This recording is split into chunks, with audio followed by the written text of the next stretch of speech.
In a wide, sun-drenched land in southern Africa, where the earth was often thirsty, stood a giant baobab tree. Its trunk was so thick, it looked like it had been holding up the sky since the beginning of time. Under the protective shade of its great branches lived a young orphan girl named Lela. She had no mother or father, but she was never truly alone. The baobab tree was her home, her friend, and her family. Its ancient bark was her wall, and its wide leaves were her roof. Lela loved her tree with all her heart, talking to it as if it could hear every word she whispered. Every evening, as the sun painted the sky in brilliant shades of orange and purple, Lela would sit at the foot of the baobab. She would take out a small, simple flute that she had carved herself from a hollow reed. As she played, sweet, gentle melodies would float through the quiet air. The music was a song of thanks to her magnificent tree, a lullaby for the sleeping land, and a prayer for the rain to come. The little animals of the savannah, the curious meerkats, the shy duikers, and the colorful birds, would often gather quietly to listen to her beautiful, peaceful tunes. One night, as the moon cast a silvery glow upon the land, something magical happened. Lela was playing her softest song, her eyes closed in concentration, when she felt a deep, gentle vibration coming from the trunk of the tree.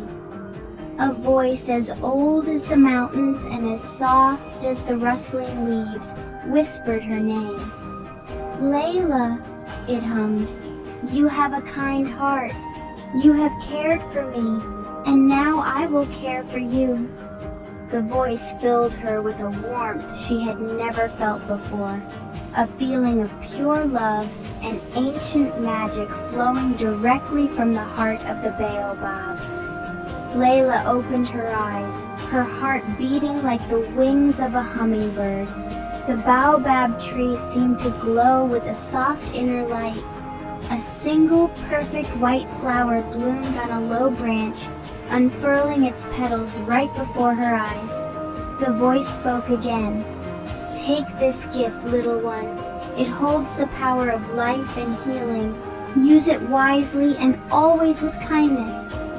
The flower dropped gently into her waiting hands, and as she touched it, a wave of shimmering energy flowed through her, from the tips of her fingers to the soles of her feet, connecting her forever to the magic of the great tree. When Lela awoke the next morning with the rising sun, she felt different. A new energy buzzed within her, a quiet strength that hummed in tune with the world around her. She looked at her hands, and they seemed to hold a faint, warm glow. Remembering the magical night, she went to the hollow in the baobab's trunk where rainwater collected. She dipped her fingers into the cool water, and it sparkled with the same soft light. It was then that a small bird with a broken wing fell from a branch above. Lela gently cradled the tiny creature and touched its wing with a drop of the magical water. Instantly the wing mended, and the bird chirped with joy before flying away. News of the little bird's miraculous recovery traveled as fast as the wind. Soon, people from her village and beyond began to hear whispers of a girl who lived under the great baobab and possessed a special gift. An old woman with aching bones was the first to arrive, her steps slow and painful. Lela welcomed her with a warm smile, gave her a sip of the tree's enchanted water, and gently placed her glowing hands on the woman's back. A soothing warmth spread through the old woman, easing her pain until she could stand straight and walk freely for the first time in years. More and more people came to her for help. A child with a high fever was cooled by her touch. A farmer whose eyes were clouded could see clearly again after she bathed them with the baobab's water. Lela never asked for anything in return. She shared her gift freely, her heart full of compassion for everyone who sought her out. The villagers began to call her the Baobab Girl, a name spoken with reverence and gratitude. Her clearing under the tree became a place of hope, a sanctuary where the sick found comfort and the weary found rest, all under the watchful eyes of the ancient magical Baobab. Lela's fame grew, but she remained the same humble and kind girl. She continued to play her flute for the tree every evening, her songs now filled with even more love and thankfulness. The baobab was her source of power, and she honored it with every person she helped. She understood that the magic was not hers to own, but a sacred trust given to her to share with the world. Her life was a testament to the quiet power of nature and the profound strength found in a gentle, giving heart. Her bond with the baobab deepened with each passing day, a perfect harmony of human kindness and ancient magic. The stories of the Baobab Girl eventually reached the ears of a powerful and greedy chief from a faraway village. This chief did not see Lela's gift as a blessing for the people. He saw it only as a source of power for himself. He imagined how he could use her healing magic to make his warriors invincible, to control other villages, and to amass great wealth. He grew envious and decided that he must possess this power. He did not care about healing or kindness. He only cared about what Lela's magic could do for him and his ambitions.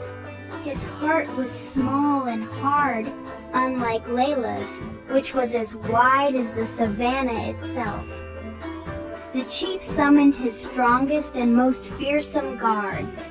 "Go to the great baobab tree," he commanded, his voice sharp and cold. "Find this girl and bring her to me. Do not fail, for I must have her power."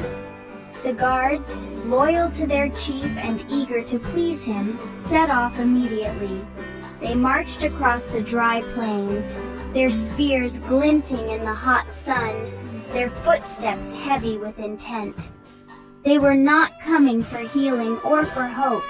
They were coming to capture and to control, to take the magic away from the people who needed it most and lock it away for one man's selfish desires. As the guards approached the clearing, a strange stillness fell over the land. The birds stopped singing, and the air grew heavy. Lela, who was tending to a sick child, felt a shiver of fear. Her friend, the great baobab tree, sensed the danger too. Its leaves began to rustle, not with the gentle sound of the wind, but with a deep, warning whisper that only Lela could understand. The tree was telling her that a shadow was coming, a darkness born of greed that sought to steal the light she so freely shared with the world. She held the child close, her heart pounding, but she trusted her ancient protector. When the chief's guards finally burst into the clearing, they were met with a surprising sight.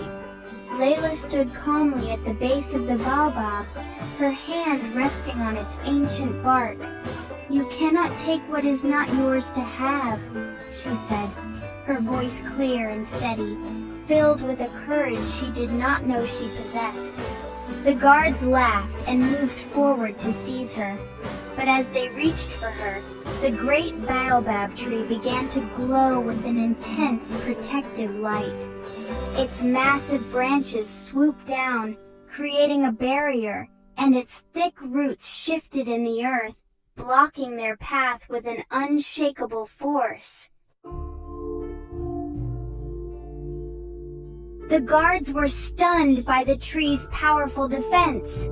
They tried to push past the branches, but the limbs were as strong as iron. They tried to climb over the roots, but the roots grew thicker and taller before their very eyes. Then, something even more astonishing happened. The trunk of the great baobab began to open like a gentle doorway into its very heart. Lela, bathed in the tree's soft magical light, stepped backward and disappeared inside. The opening closed behind her, leaving no trace that it had ever been there. The guards were left facing an ordinary silent tree, their mission a complete failure. Defeated and afraid of the undeniable magic they had witnessed, the guards returned to their greedy chief with the story of the living tree and the girl it had swallowed. The chief was furious, but there was nothing he could do. No army could fight a magic so deep and so connected to the earth itself. Lela was never seen in person again, but she was not gone. Her spirit had merged with her beloved tree, becoming a permanent part of its ancient life force.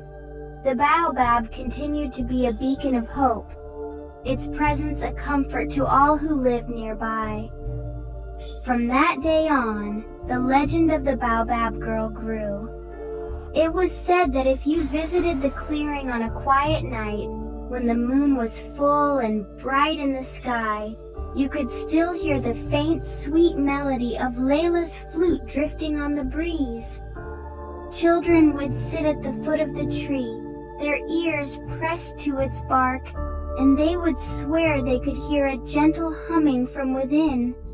They believed she was still there, healing the earth from the inside, sending out her magic through the roots to nourish the soil and bring life back to the thirsty land. And so, the story of Lela became a lesson passed down from generation to generation, a timeless reminder for all the people of the land. It taught them that true power does not come from controlling others or from selfish greed. Real, lasting power is found in kindness, in courage, and in using one's gifts to help and to heal. It is a power that connects us to nature and to each other, a gentle strength that, like the song of Lela's flute, makes the world a more beautiful and harmonious place for everyone.